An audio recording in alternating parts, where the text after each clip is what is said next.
সুপুস daily blog. তো আজকে শুভ নববর্ষ সবাইকে, আজকের দিনটা সবাই ভালো কাটে। তো চলো আজকে সারাদিন আমি কী কী করি সেটাই তোমাদের সাথে শেয়ার করবো। এদিকে 10টার সময় ঘুম থেকে উঠে আগে স্নান করে নিয়েছি, পরে মাদের সাথে চলে গেছিলাম গঙ্গা পুজোর দিকে। ওরা গঙ্গা পুজো দিচ্ছে, আর তারপরে সিঁদুর টিঁদুর খেলছিল আর আমাদের একটু মাখিয়ে দিল। এদিকে বাড়িতে পুজো দেওয়ার সাবু আর ফল দিয়েছিল।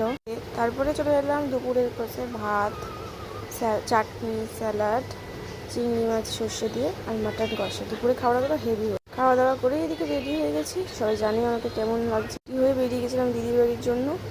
আর সবাই নিশ্চয়ই পয়লা বৈশাখে নতুন জামা প্যান্ট পরেছে, ঠিক আছে। তারপর দিদির বাড়ি চলে এসে আবার রেডি হয়ে বিকেলবেলা বেরিয়ে গেছি ঘুরতে। এসে আমার দিদি, দাদা, ভাবি, সামনে মাও ছিল। তারপরে রাম মন্দিরের দিকে, রাম মন্দিরের রাস্তায়। তো তারপরে তো আর খুব একটা ব্লগ করা হয়নি।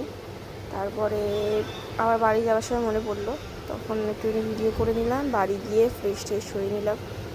ফ্রেশ ট্রেশ হয়ে আর তো এনার্জি দিচ্ছে না। এদিকে কিছু খাবার নিয়ে এসেছিলাম বাইরে থেকেই আজকে। এদিকে বার্গার, চিকেন স্যান্ডউইচ, আর রাতের জন্য এনেছিলাম মাটন বিরিয়ানি।